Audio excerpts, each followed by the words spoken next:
Well, hello YouTube. Another quick update to the Ducati 848 refresh, rebuild race bike project. So I think I've posted in some of my other videos that I wouldn't say a working relationship. What can I say? I get some help from DP Brakes, the distributor for North America.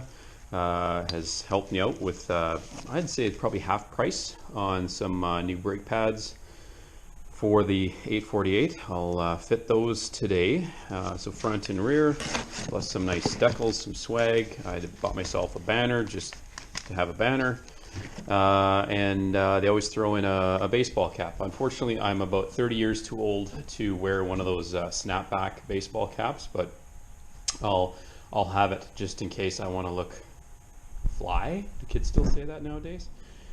So yeah, those are the brake pads. Big plug to DP Brakes. Look at them online. You'll find them on Facebook. Submit a resume, and they might be able to give you some great deals on brake pads. So that's one of the front end activities. This is the other. Now you may be asking, James, you've got a perfectly good set of front forks in the 848. Why would you buy a used set of forks? And these aren't even 848 forks. These are 1098 forks. For a couple of reasons. One, you can see this beautiful black nitrile coating, which just adds to coolness and less stiction and looks neat. The other thing too is you'll notice there's a couple of decals on here, specifically K-Tech, Accelerated Technologies. This is not an OEM compression adjuster, and you'll see here that some fella named Maurice got new springs at 1.0 weight.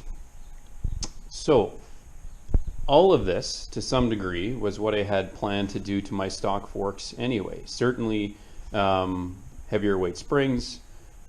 This is a bonus.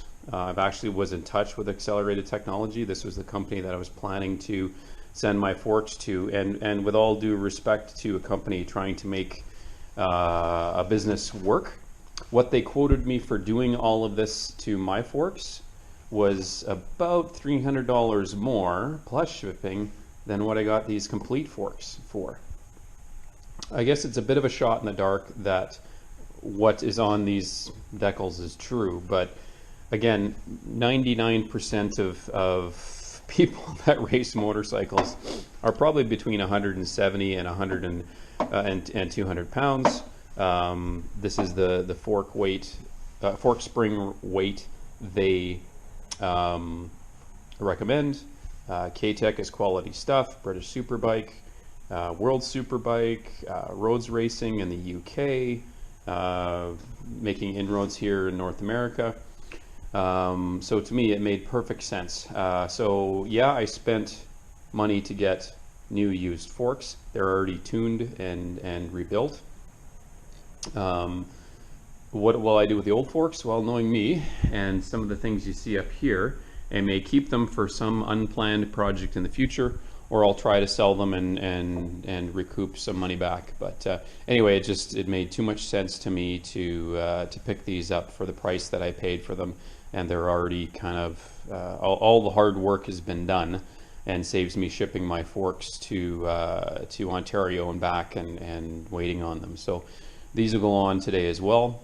I'm going to test fit the lower fairing one more time. You can see that I've filled in the oopsie holes that I drilled. I'll re-drill this hole there and scuff them up and get them ready for paint. And those of you who know me, you've probably realized that I have changed my mind on paint at least 6 times since my last video, but I've committed. I've made the purchase at was it Canadian Tire or Home Depot this time? Home Depot, I think. So the thumbnail at the front of this video, and maybe I'll put one at the end, will give you a sense of what color I am going to paint this thing. Anyway, so I'll get started, and I'll maybe do a quick few update clips as I go through it. So that looks pretty flippin' cool if you ask me. Titanium nitride fork coating. Gotta love Ducati. Small market, small volume manufacturer. Everything everything almost needs to be interchangeable. So I understand these forks will even fit into a like the Monster 696, 796, 1100. But anyway, these are the new 1098S forks that have been installed. Calipers bolt up no problem. I put in the new DP pads, and yeah, they look great. Fairly simple install. I thought I'd identify a few other things that I've done since the last video. So I did end up fabricating a new bracket to hold my reservoir, my coolant reservoir thingy. So yeah, bent that out of some aluminum that I had, some lightning holes in here, which also help mount it. So that should be good. The neat thing about this kit is it does come with some additional hoses and some spring clamps here. So that's kind of a nice touch. Realized here this might be a bit of a hassle, changing the coolant, which again, this is sort of a safety measure, I suppose, in that the coolant cap isn't going to fall off and go away if it's tucked right underneath this intake snorkel. But anyway, something that I'll have to do when I replace the coolant with water for track use. So that's the one bracket there.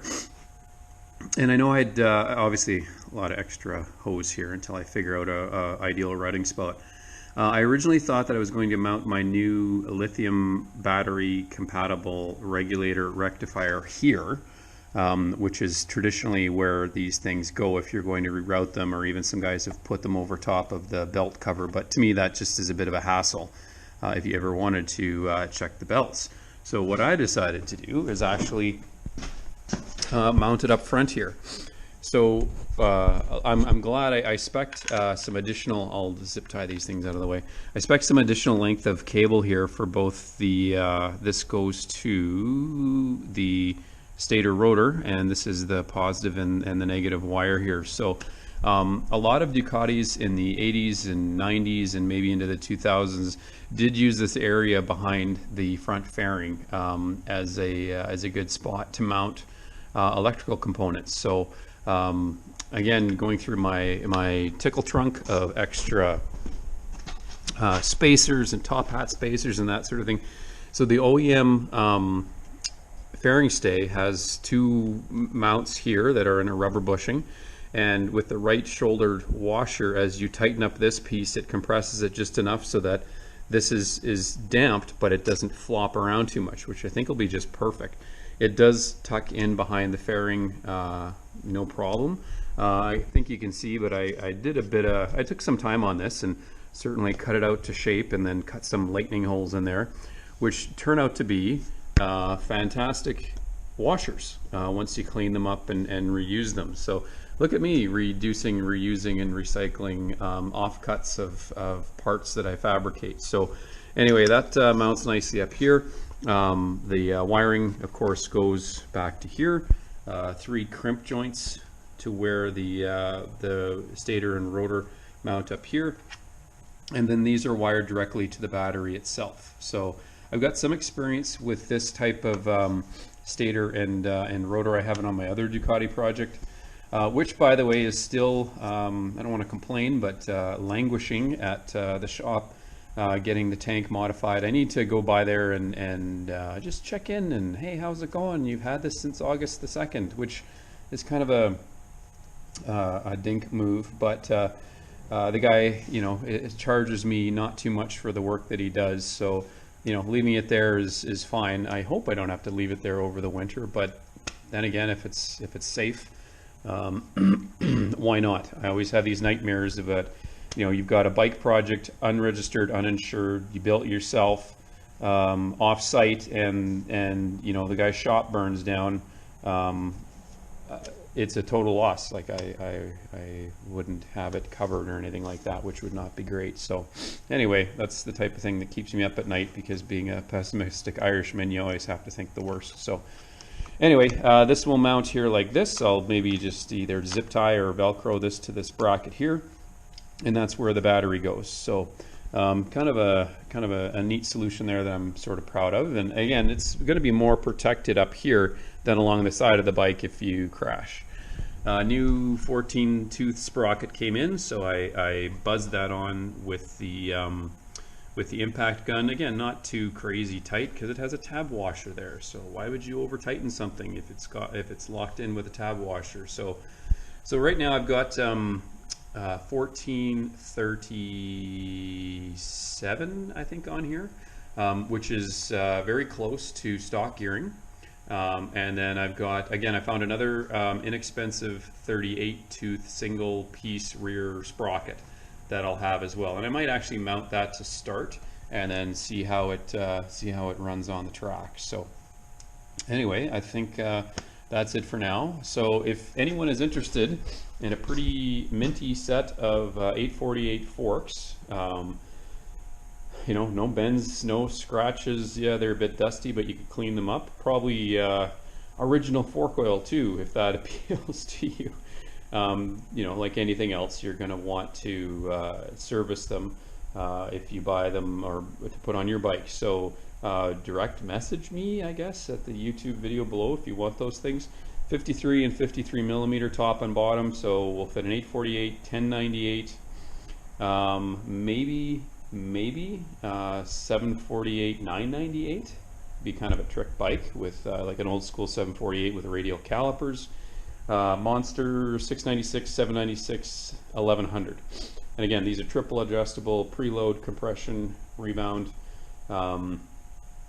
Yeah, I think they just need a service and they'll be good to go. So next step is I'm going to test fit the body work for the final time, drill a couple more holes, maybe fabricate a bracket, and yeah, it'll be off to paint, sort of, in my homemade borrow spots from other people paint booth.